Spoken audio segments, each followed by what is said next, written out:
Assalamualaikum warahmatullahi wabarakatuh. Selamat datang, selamat berjumpa kembali di channel Dalam Jawi Antik.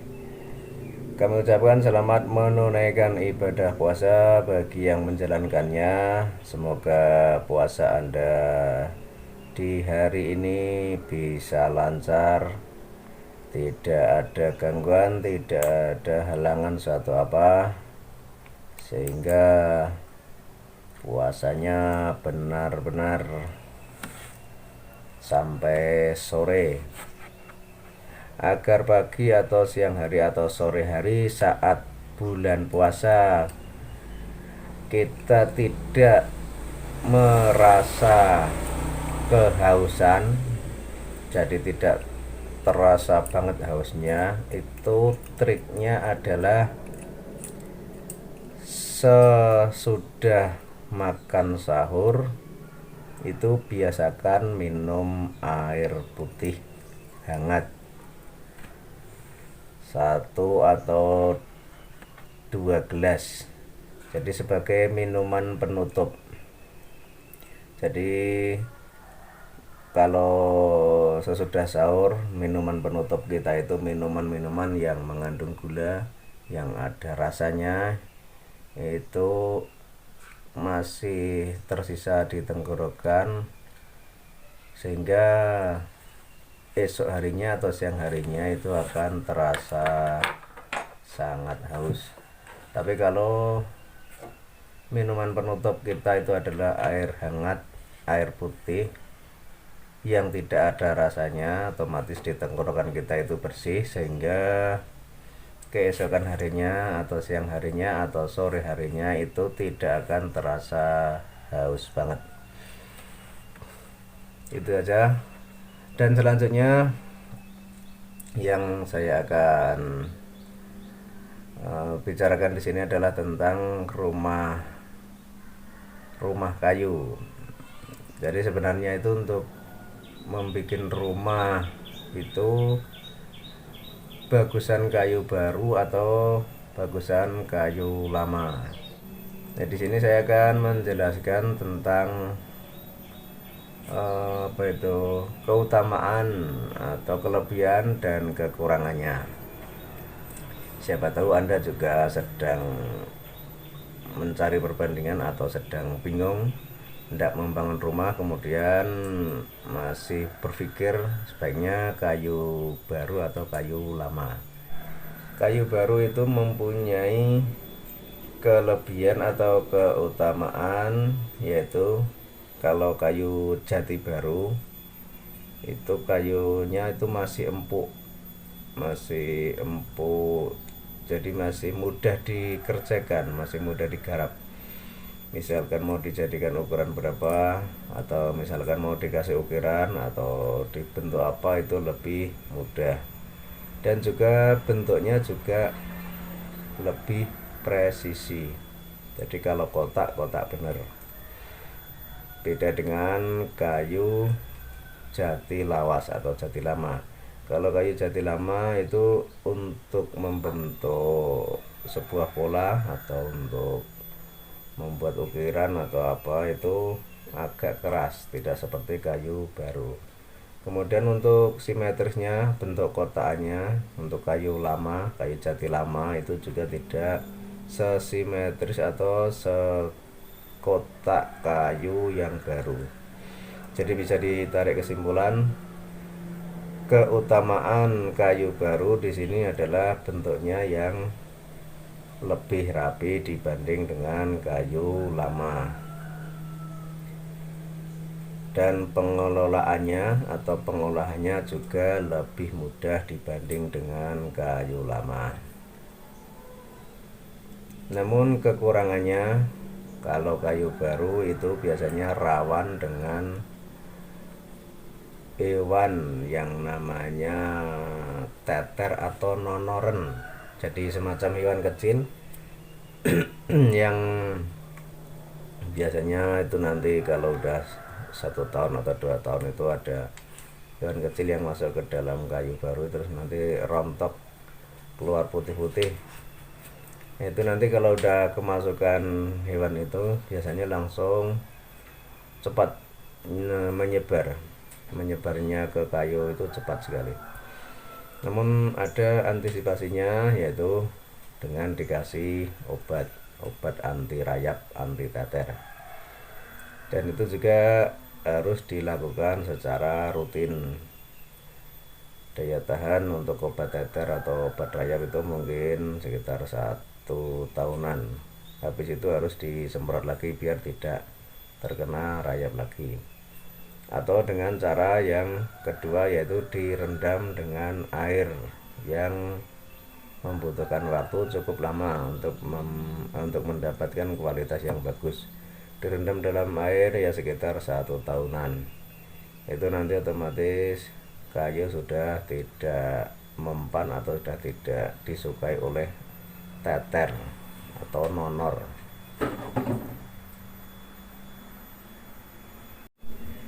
Kemudian kalau kayu lawas atau kayu jati kuno itu bentuknya jarang ada yang simetris, yang kotak bener, karena memang usia sudah lama.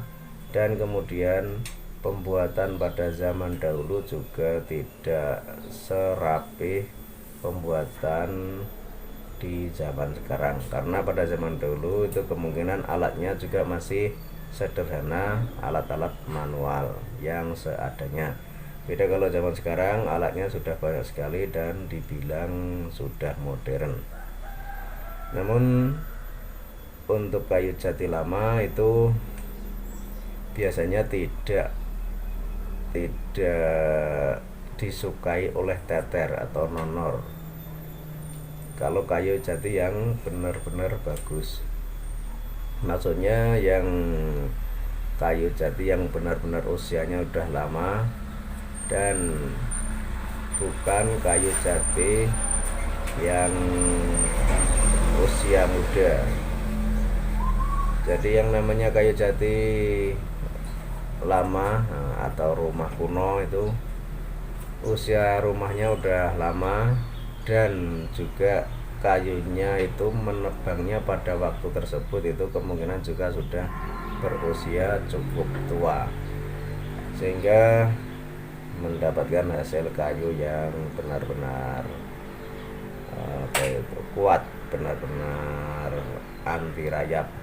Dan tentunya juga beberapa kali menemukan rumah-rumah lama itu kayu-kayunya itu udah dikasih semacam obat, tapi mungkin obat tradisional zaman dahulu, nggak tahu obatnya apa, sehingga kayunya itu cenderung berwarna hitam dan tidak dimakan teter atau nonor. Terus perbedaannya lagi, kalau kayu lawas itu misalkan dicuci atau disikat, itu nanti akan memunculkan serat-serat yang bagus, yang indah. Beda dengan kayu baru. Kalau kayu baru itu tidak bisa memunculkan serat. Terus selanjutnya tentang awet. Awetnya itu sebenarnya awet kayu yang lama atau awet kayu yang baru. Jadi kita menghitungnya dari kondisi aja. Jadi misalkan kita menjumpai sebuah rumah kuno dengan kayu jati kuno yang usianya sudah ratusan tahun, dan kita saat ini masih menjumpai dengan kondisi yang masih bagus, itu menandakan memang kayunya itu memang kayu yang bagus. Jadi kalau kita saat ini sudah tidak menjumpai kayu tersebut, itu berarti kayu tersebut itu bukan kayu yang bagus, karena sudah lapuk dimakan usia. Tapi kalau kita masih menjumpai kayu tersebut, berarti kayu tersebut adalah kayu yang bagus. Buktinya yang sudah berusia ratusan tahun masih bisa bertahan hingga kini. Dan untuk kayu semacam ini biasanya memiliki daya tahan atau keawetan yang cukup lama. Jadi sangat direkomendasikan untuk bangunan sebuah rumah yang menginginkan awet dan kesan klasik, bukan untuk mencari kerapian. Karena kalau kayu-kayu kuno itu jarang yang bentuknya rapi. Sementara kalau kayu baru itu kita tidak bisa memprediksi, karena kita sekarang posisi kita itu menebang atau mendapatkan kayu baru itu saat sekarang. Selanjutnya kita gunakan untuk bangunan. Nah, kemudian nanti yang bisa menilai adalah orang-orang atau mungkin kita sendiri di 100 tahun yang akan datang, baru bisa menilai apakah kayu kita itu bagus atau enggak. Menilainya adalah jika 100 tahun yang akan datang kayu yang kita gunakan itu masih bagus, masih kuat, tidak ada teteh, tidak ada nonor, nah itu berarti kayu tersebut adalah kayu yang bagus. Kalau misalkan 100 tahun ke depan itu kayu yang kita gunakan tersebut sudah lapuk, berarti kayu tersebut adalah kayu yang tidak bagus. Jadi yang menseleksi atau yang menentukan adalah faktor usia. Jadi sebaiknya bagaimana kita membangun rumah itu sebaiknya menggunakan kayu baru atau kayu lama. Yaitu pilihan tergantung kepada Anda sendiri. Jika Anda menginginkan bentuk yang rapi dan simetris, yang presisi dan mudah dikerjakan, itu silahkan pilih menggunakan kayu yang baru. Tapi jika Anda menginginkan bangunan yang awet, yang tidak lapuk dimakan usia, meskipun bentuknya itu tidak begitu simetris, tidak begitu rapi, maka pilihlah kayu yang lama atau kayu jati lawas. Sekian dari saya, mudah-mudahan video kali ini bermanfaat, dan jangan lupa tuliskan komentar di laman komentar, dan tidak lupa juga silakan tekan tombol like-nya agar kami lebih bersemangat lagi membuat video-video di channel ini.